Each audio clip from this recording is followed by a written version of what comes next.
Siddipet collector కార్యాలయం ఎదుట చేర్యాలను revenue division గా వెంటనే ప్రకటించాలని అఖిలపక్ష పోరాట సమితి జేఏసీ నాయకులు నిరసన తెలియజేశారు. అన్ని అర్హతలు ఉన్న చేర్యాలను వెంటనే రెవెన్యూ డివిజన్ గా ప్రకటించాలని సిద్దిపేట కలెక్టర్ కార్యాలయం ఎదుట అఖిలపక్ష పోరాట సమితి జేఏసీ నాయకులు నిరసన తెలియజేశారు. ఎన్నిసార్లు పోరాటం చేసినా అధికారులు పట్టించుకోవడం లేదని వాపోయారు.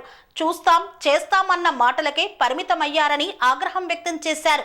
ఈ సందర్భంగా జేఏసీ నాయకులు మాట్లాడుతూ నిజాం ప్రభుత్వ హయాంలోనే ఉమ్మడి నల్గొండ జిల్లాలో చేర్యాల ముఖ్య పట్టణంగా, మున్సిపాలిటీగా, తాలూకా కేంద్రంగా ఉండేదన్నారు. తర్వాత కాలంలో వరంగల్ జిల్లాలో విలీనం అయినప్పటికీ పంచాయతీ సమితి కేంద్రంగా, నియోజకవర్గ కేంద్రంగా, తాలూకా కేంద్రంగా ఉందన్నారు. ఇంతటి ఘన చరిత్ర కలిగిన చేర్యాలను రెవెన్యూ డివిజన్ గా ప్రకటించాలని డిమాండ్ చేశారు.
మెరిడియన్ హాస్పిటల్స్ ప్రతి సామాన్యుడికి అందుబాటులో అంతర్జాతీయ వైద్య ప్రమాణాలతో వైద్యం, 24 గంటల అంబులెన్స్ సర్వీసుతో పాటు అత్యవసర సేవలతో ఏర్పాటైన చికిత్సా విభాగం.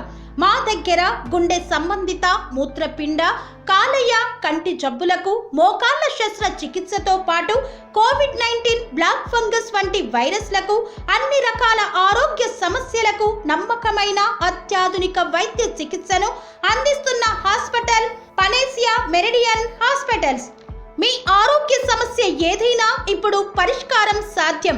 సంపూర్ణ ఆరోగ్యం కోసం సంప్రదించండి Panacea Meridian hospitals, opposite Bheeramguda Kaman, RC Puram, Sangareddy district, pin code 502032. సంప్రదించాల్సిన ఫోన్ నెంబర్ 0845524177 మరియు 7893757770.